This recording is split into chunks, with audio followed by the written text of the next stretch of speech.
Voilà, salut à toutes et à tous et une fois de plus, sincères condoléances à la famille de Martinez Zogo, à la grande famille des médias. Oui, vous avez décidé qu'aujourd'hui, on devait porter le deuil, c'est-à-dire tout le monde devait être en noir. Oui, et personnellement, j'ai décidé d'être en noir, de porter le deuil avec vous. Je suis sûr que beaucoup vont dire que mais le gars si aime trop se faire voir. Non.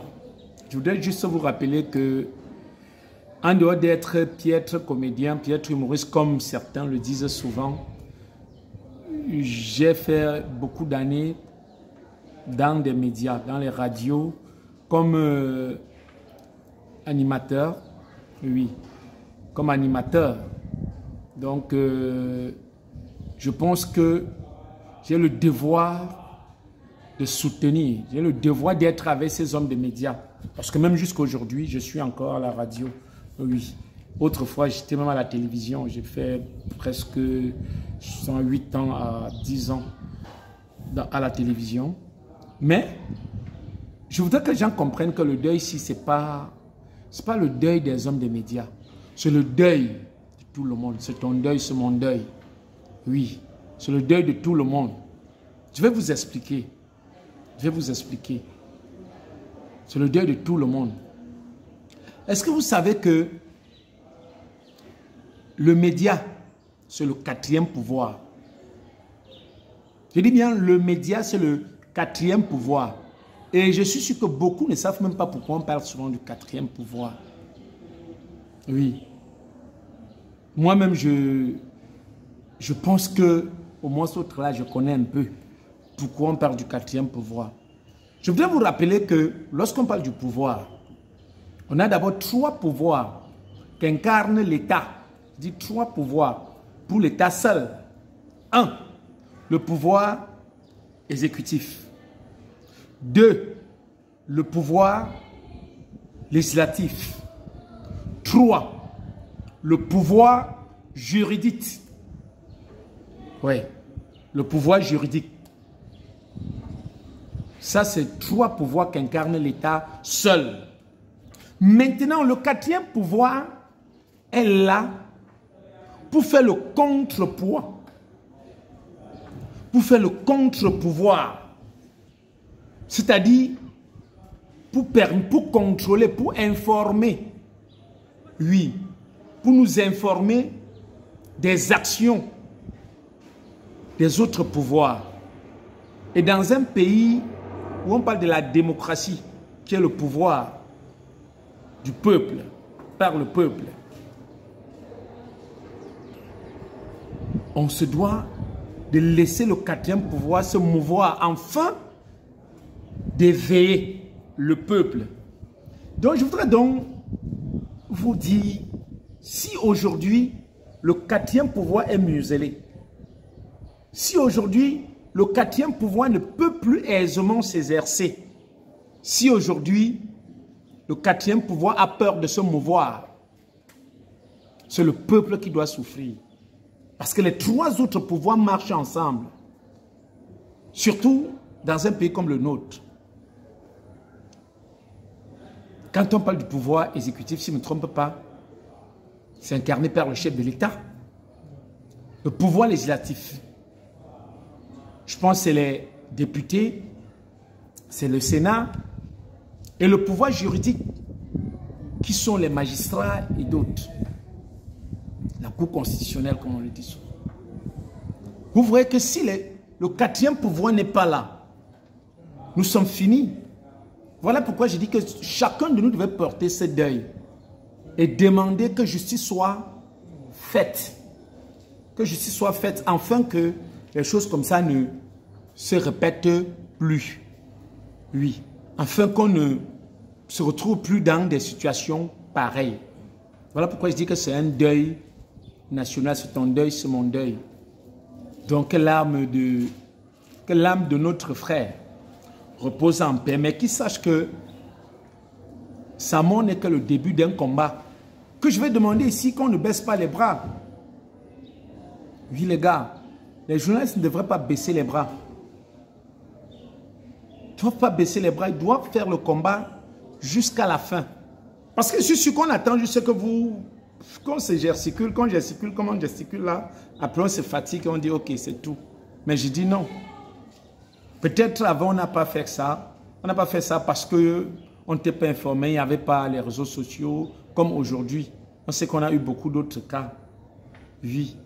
Mais aujourd'hui, on a la chance de connaître ces cas, d'être au courant, de suivre. Donc, il faut mener le combat. Il faut mener le combat.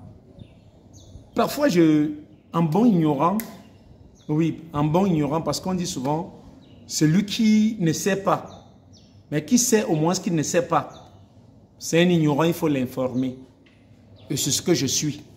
Oui, je sais que je ne sais pas. Voilà pourquoi j'ai besoin de savoir. Et de l'autre côté, on dit que celui qui ne sait pas, et ne sait pas qui ne sait pas, c'est un fou, il faut seulement le fuir. Mais celui qui sait, mais qui sait, c'est un sage, il faut le suivre. Je me retourne vers les sages aujourd'hui pour demander qui détient souvent la clé, des enquêtes ici chez nous. Parce que le plus souvent, on dit qu'on a ouvert les enquêtes. Qui détient la clé pour qu'on ne ferme jamais? C'est la question dont je me pose. Je me demande toujours, si on a ouvert les enquêtes, pourquoi on ne les ferme jamais? Qui détient la clé? Ou quand on ouvre, on jette la clé? Je ne sais pas. Je vous ai dit, je ne sais pas. Et quand tu ne sais pas et que tu sais que tu ne sais pas, bon, va vers celui qui sait et qui sait, parce que c'est un sage. Voilà pourquoi je viens vers vous. Je voudrais également demander que, pardon, les caméras que je vois en route, ça trie les gens que ça filme ou bien?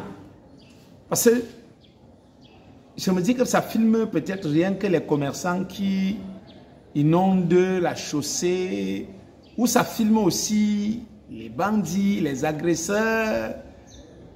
Bref, ça filme tout le monde, ou ça filme seulement les gars qui marchent, qui font le trouble à l'ordre public, qui excitent à la rébellion, ou bien ça filme tout le monde.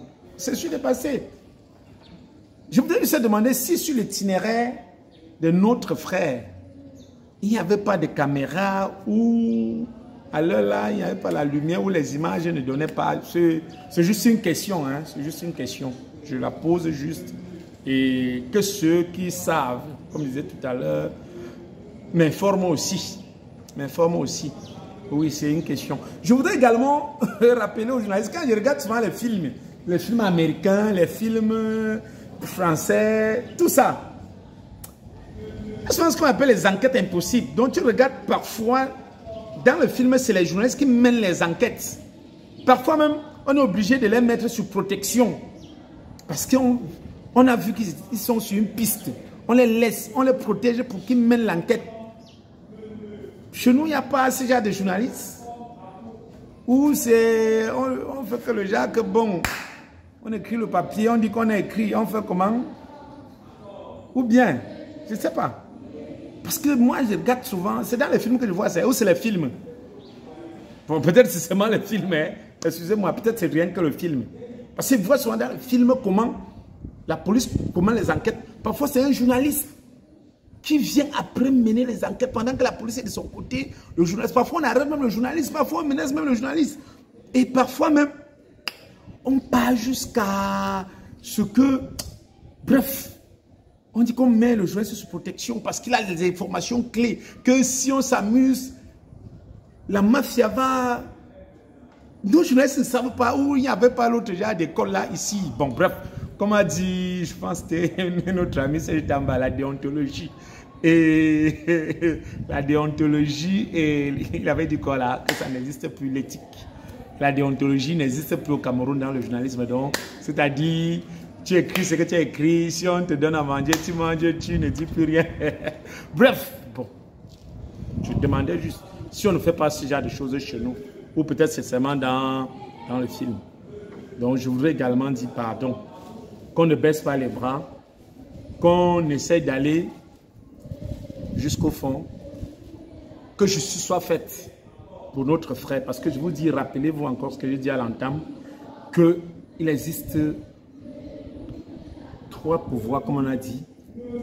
Et le journaliste vient en 4e position, qui est un pouvoir qui fait le contre-pouvoir. Le contre-pouvoir aux 3 autres pouvoirs. Parce qu'on a le pouvoir exécutif, le pouvoir législatif, le pouvoir judiciaire. Et maintenant, le contre-pouvoir qui est le 4e pouvoir. Celui qui est là pour nous informer, qui peut veiller sur les 3 autres pouvoirs. Sinon, ils vont nous faire de nous ce qu'ils veulent. C'est pour ça qu'on dit que dans un pays où il y a la démocratie, bon, chez nous il y a la démocratie, on dit souvent ça à la télé, que c'est un pays démocrate. Oui, il y a la démocratie chez nous. Oui, donc je me dis que on doit laisser que le 4e pouvoir fasse son travail. Si un gars fait ce qui ne va pas, qu'on fasse ce qu'on a l'habitude de voir, non? On porte plainte. On a la CNC, non? Ou bien, porte plainte, selon les règles, quoi. Selon les règles d'art. Oui, les gars, donc, encore une fois de plus, Martinez, que ton âme repose en paix. Mais, sache que le combat que tu as commencé n'est que le début. Ta mort n'est que le début d'un combat que je suis sûr qu'on va mener. Sincères condoléances encore à la famille de Martinez et à la grande famille des médias. Que ton âme repose en paix.